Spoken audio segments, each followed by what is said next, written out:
రోజు ప్రయాగ్రాజ్లోని త్రివేణి సంగమం దగ్గర పవిత్ర స్నానాలు కొనసాగుతున్నాయి. పరిస్థితి అదుపులో ఉందని అధికారులు ప్రకటించారు. తొక్కిసలాటతో అమృత్ స్నాన్ రద్దు చేసుకుంటూ నిర్ణయం తీసుకోగా అఖాడా అధిపతులతో ముఖ్యమంత్రి యోగి ఆదిత్యనాథ్ మాట్లాడారు. అనంతరం అఖాడాలు తమ నిర్ణయం మార్చుకుని అమృత్ స్నాన్ ఆచరించాలని నిర్ణయించారు. మౌని అమావాస్య పురస్కరించుకుని పుణ్య స్నానాలు ఆచరించేందుకు త్రివేణి సంగమం వద్దకు భారీ సంఖ్యలో భక్తులు రాగా తొక్కిసలాట జరిగింది. ఘటనలో 50 మందికి పైగా భక్తులకు గాయాలైనట్టు తెలుస్తోంది. వెంటనే స్పందించిన సిబ్బంది వారిని అంబులెన్సుల్లో సమీప ఆసుపత్రులకు తరలించి చికిత్స అందిస్తున్నారు. తొక్కిసలాటకు కారణాలు చూస్తే నిన్న అర్ధరాత్రి నుంచి మౌని అమావాస్య మొదలైంది. గడియ రాగానే భక్తులు పుణ్య స్నానాలకు సిద్ధమయ్యారు. అందరూ పవిత్ర సంగమం వద్దకే బారులు తీరారు. ఇతర ఘాట్లు ఉన్నా అక్కడకు వెళ్లేందుకు ఆసక్తి చూపలేదు. ఇంతలోనే ఆ ప్రాంతంలో ఓ భక్తుడు కింద పడ్డారు.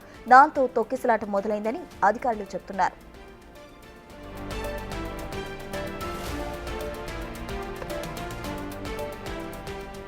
మహాకుంభమేళాలో తొక్కిసలాట విషయం తెలుసుకున్న ప్రధానమంత్రి నరేంద్ర మోదీ వెంటనే యూపీ సీఎం యోగితో ఫోన్లో మాట్లాడారు. అత్యవసరంగా చేపట్టాల్సిన సహాయక చర్యలపై సమీక్షించారు. మహాకుంభమేళా ప్రస్తుత పరిస్థితి, సహాయక చర్యలపై ప్రధాని మోదీ సీఎం యోగిని అడిగి తెలుసుకున్నారు. గాయాలైన వారికి వెంటనే చికిత్స అందించాలని, పరిస్థితి ఎప్పటికప్పుడు తెలియజేయాలని సూచించారు. ఎలాంటి అవాంఛనీయ ఘటనలు చోటు చేసుకోకుండా చర్యలు తీసుకోవాలని యోగికి ప్రధానమంత్రి సూచించారు. కేంద్రం నుంచి సహాయ సహకారాలు అందిస్తామని తెలిపారు. అధికారుల సూచనలు పాటిస్తూ వారికి సహకరించాలని భక్తులకు యోగి ఆదిత్యనాథ్ విజ్ఞప్తి చేశారు.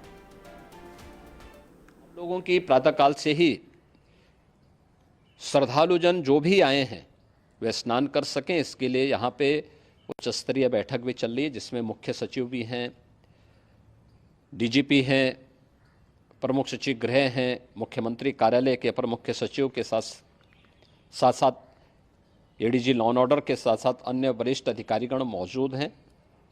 प्रयागराज में हालात वर्तमान में नियंत्रण में हैं, लेकिन भीड़ का दबाव बहुत बना हुआ है। अखाड़ा परिषद से जुड़े हुए पदाधिकारियों के साथ मैंने स्वयं भी बातचीत की है। आचार्य महामंडलेश्वरों से भी, पूज्य संतों के साथ भी मेरी बातचीत हुई है और पूज्य संतों ने बड़ी ही विनम्रता के साथ इस बात को कहा है कि नहीं, श्रद्धालु जन पहले स्नान करेंगे और फिर जब उनका दबाव कुछ कम होगा और वे सकुशल वहाँ से निकल जाएंगे, तब हम लोग स्नान करने के लिए संगम की तरफ जाएंगे। अभी पहले श्रद्धालु जनों को, चूँकि देश भर से आए हैं, तो इसके लिए उन्हें सभी अखाड़े इसके लिए सहमत हैं और सभी लोग इस व्यवस्था के साथ जुड़े हुए हैं। लगातार इस दिशा में हम लोगों का प्रयास है कि जो अब तक प्रातःकाल से ही आपने देखा होगा, कल मैंने बताया कि कल लगभग 5.5 करोड़ श्रद्धालु कल महाकुंभ का स्नान किए हैं और आज प्रातःकाल तक लगभग 8:30 बजे तक 3 करोड़ से अधिक श्रद्धालु स्नान कर चुके हैं और ये लगातार जारी है। लेकिन संगम नोच पर, अखाड़ा मार्ग पर, नागवासुकी मार्ग पर लगातार दबाव बना हुआ है और वहाँ पर श्रद्धालु जनों की सुविधा के लिए भी हर प्रकार की वहाँ पर प्रशासन पूरी मुस्तैदी के साथ लगा हुआ है। और इसीलिए मेरी अपील है पूरे प्रदेशवासियों से, पूरे देशवासियों से और सभी श्रद्धालुओं से भी, सभी पूज्य संतों से भी, कि अफवाह पर कोई ध्यान न दें, संयम से काम लें। ये सब आयोजन सभी लोगों का है। प्रशासन उनकी सेवा के लिए पूरी तत्परता के साथ लगा हुआ है। केंद्र और राज्य सरकार पूरी मजबूती के साथ वहाँ पर हर प्रकार का सहयोग करने के लिए तत्पर है। लेकिन कोई किसी अफवाह पे ध्यान न दे। कोई भी व्यक्ति नकारात्मक अफवाह फैलाने का प्रयास करेगा, उस प्रकार से नुकसान हो सकता है। और जहाँ पर हैं आप, लगभग 15 से 20 किलोमीटर के दायरे में अस्थायी घाट बनाए गए हैं, उसमें कहीं भी वे स्नान कर सकते हैं।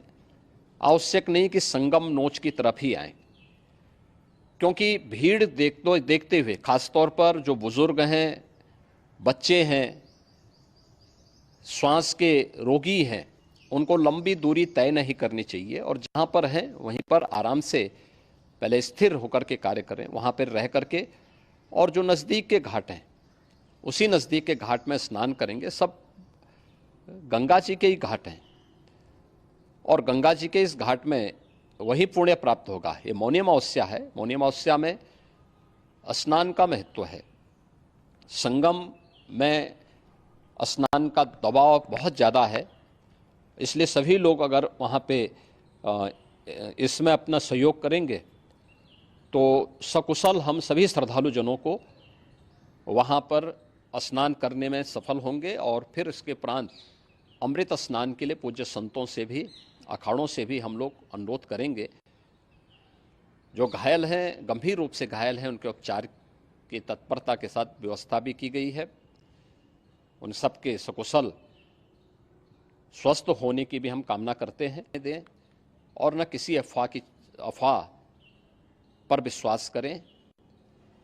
स्थिति नियंत्रण में है। हाँ, दबाव जरूर है, क्योंकि मैंने आपको बताया कि प्रातःकाल से सुबह 8:30 बजे तक 3 करोड़ से अधिक श्रद्धालु स्नान कर चुके हैं और पूरे मेला क्षेत्र में अगर हम देखेंगे, प्रयागराज में हम देखेंगे तो लगभग 9 से 10 करोड़ श्रद्धालु इस समय वहाँ पर मौजूद है, जिसमें से 3 करोड़ यह वापस जा रहा है। इसके लिए रेलवे ने भी मेला स्पेशल लगाई हुई है। प्रातःकाल से लगभग 40 मेला स्पेशल प्रयागराज स्टेशन से, जोशी स्टेशन से, अन्य स्टेशन से श्रद्धालुओं को लेकर के सकुशल स्नान कराने के बाद उनको लेकर के गंतव्य की ओर आगे बढ़ी है और लगातार ये